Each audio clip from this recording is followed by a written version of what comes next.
ગુજરાત વિદ્યાપીઠ ખાતે રાજ્યપાલ આચાર્ય દેવવ્રતજીએ ગાંધી ગ્રામ જીવન પદયાત્રાની સમીક્ષા કરી। રાજ્યપાલ આચાર્ય દેવવ્રતજીએ જણાવ્યું હતું કે પૂજ્ય બાપુનું મિશન હતું ગ્રામોત્થાન।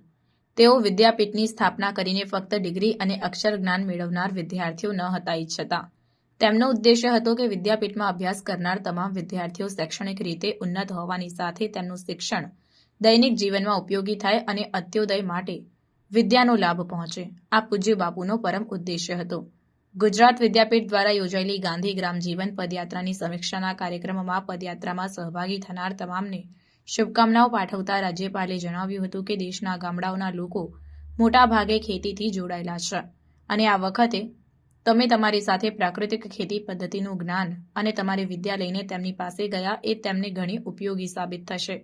રાજ્યપાલે રાષ્ટ્રીય પ્રાકૃતિક કૃષિ મિશન અંગે જણાવ્યું હતું કે વડાપ્રધાન નરેન્દ્રભાઈ મોદીએ કેબિનેટમાં પ્રાકૃતિક કૃષિ મિશન માટે ₹2481 કરોડની ફાળવણી કરી છે। આઝાદ ભારતમાં પ્રથમવાર આવું કાર્ય થયું છે કે કોઈ વ્યક્તિએ આવનાર પેઢી માટે, ધરતીમા માટે, પર્યાવરણ માટે, ગાય માટે, ખેડૂતો માટે વિચાર્યું હોય તો એ વડાપ્રધાન નરેન્દ્રભાઈ મોદી છે।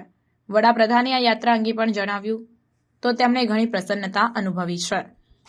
તેમણે જણાવ્યું કે આ કાર્ય પૂજ્ય બાપુનું છે, આ અભિયાન ગ્રામોત્થાનનું છે, પૂજ્ય બાપુનું મિશન છે, આ ચાલવું જોઈએ તેમ જણાવી વડાપ્રધાને ખૂબ જ પ્રસન્નતા વ્યક્ત કરી। વિદ્યાર્થીઓએ રજૂ કરેલા પદયાત્રાના અનુભવો અમારામાં પણ ઉત્સાહ પેદા કરે છે તેમ જણાવી રાજ્યપાલે ઉમેર્યું કે સૌથી મહત્વની બાબત તો એ છે કે તમામ વિદ્યાર્થીઓએ જેવું જોયું તેવું બોલ્યા।